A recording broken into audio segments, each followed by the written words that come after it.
Welcome everyone to another Ref Brandon and the Todd Family YouTube video. Wherever you are, whatever you may be doing, thank you so much for making Ref Brandon. Always greatly appreciate it. If you jump on here live here on this Tuesday evening, feel free to leave a comment in the comment section down below. Make sure to give the video a like, a thumbs up. If you have not yet subscribed, please do so and share the video on all social media platforms. Hard to believe we are less than a week away from the unofficial start to summer, because I haven't looked at the calendar. I know the first official day of summer is always like June 20th or June 21st every year. It's always right around Father's Day weekend when we have the first calendar official day of summer.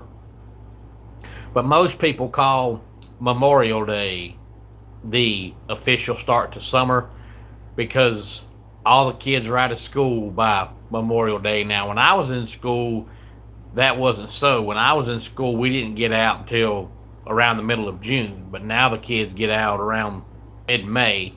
So by Memorial Day, all the kids are out of school, and most people are off work, unless you work at a place that never closes. Then you have to work, but most people are off on Memorial Day. So a lot of people either take vacation that week or start planning a vacation that week. So less than a week away from the unofficial start to summer. But tonight I want to give you a top 10 list. This is not a top 10 countdown. That'll be coming your way, of course, tomorrow.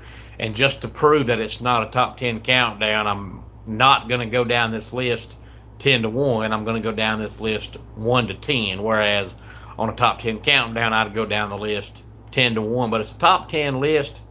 It came out Sunday from CBS Sports. They ranked college football's top 10 most complete rosters heading into 2026.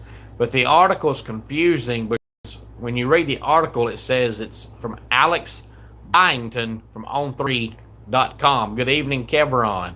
Glad to have you here.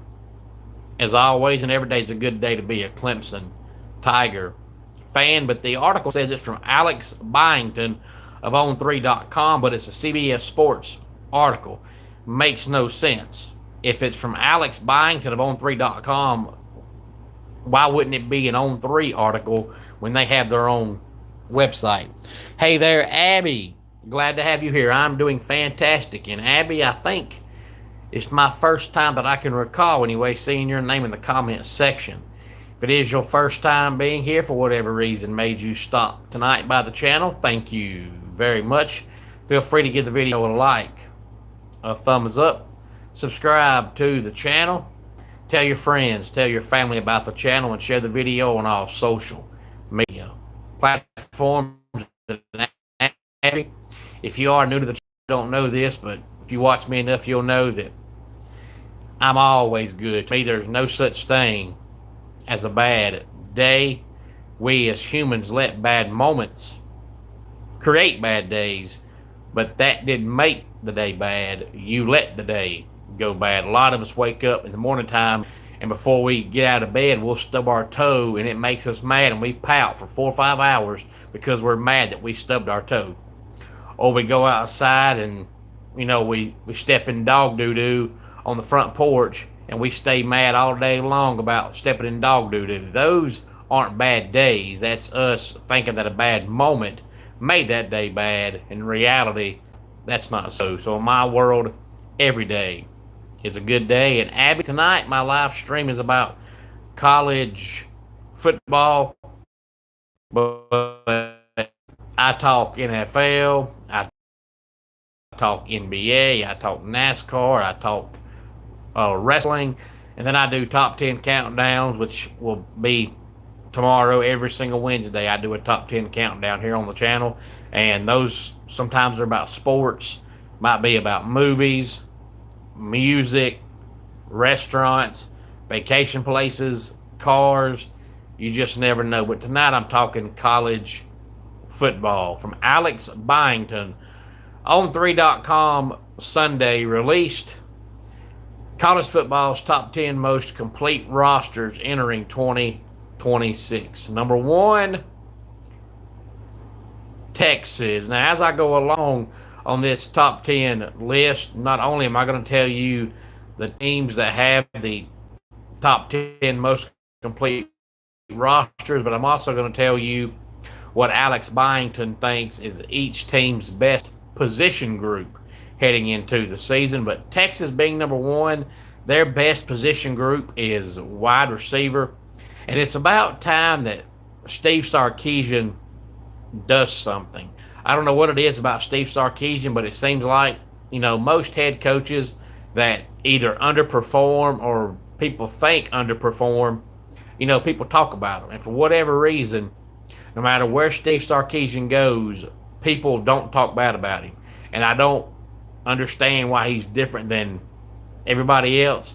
But this is about the third or fourth straight season that Texas has been top 5 in the country heading into the season, and then they just keep doing nothing come season. I mean, they're a good team. It's not like they're in 5, but, if they make the playoffs, nobody's giving them a legit chance to win the national championship. But if you're top 5 year in, year out, and you've got the best roster year in, year out, it's about time that you at least make the national championship game. And for whatever reason, people just won't talk bad about Steve Sarkisian. I don't understand it. But if he doesn't do something this year, you might finally start hearing some grumblings because he's running out of excuses. But number one is Texas, and their best position group is wide receiver. Number two, Ohio State, and their best position group is also wide receiver. Number three is Georgia, and their best position group is tight end, which is obvious. Georgia's had great tight ends going all the way back to Randy McMichael. I can recall Randy McMichael being a tight end at Georgia years and years and years ago, and I thought he was their best on the team. And year in, year out, Georgia has fan tight ends, and they just do not use them. Now, there's different ways to use tight ends because there's different kinds of tight ends. A lot of times, a tight end is just basically an extra blocker on the field. And, if you throw the ball to them twice a year, you're doing good. But Georgia recruits these tight ends that are big enough to be fullbacks, but fast enough to be receivers, and got good enough hands to be receivers, and they just don't throw the ball to them. And I don't know why. I thought their tight end last year was fantastic, and they never threw the ball to him. Then you look at their roster, and they have all these wide receivers that have, one catch a game, 40 catches the whole year. And it's like, if you've got wide receivers that are not catching the ball, and you've got a tight end that can catch, why don't you throw the ball to them? And Georgia never uses their tight ends. But their best position group is tight end. Number four, Oregon, and their best group is defensive line. Number five is Notre Dame, and their best group is secondary. And we have Miami, and their best position group is wide receiver. USC, number 7, and their best group is running back. And I heard a small snippet of an interview today with Lincoln Riley, and Lincoln Riley said that USC has a good enough roster now to compete for the playoffs. So with him saying that, as he heads into year 5 in Southern California, he better do something besides go 8-4 again. And this might be Lincoln Riley's last year in Southern California. Number 8, LSU, and their best group is quarterback. Number 9, Indiana, their best group is, and number 10 is Alabama, and their best position group is secondary. So there is the list from Alex Byington.com, but the article is from CBSSports.com as they ranked college football's top 10 most complete rosters entering 2026. Any thoughts on any of this, please feel free to let me know. But let's go ahead and get our dad joke of the day in here. When you clean a vacuum, you become a vacuum cleaner. And that does it for today's Ref Brandon and the Todd Family YouTube video.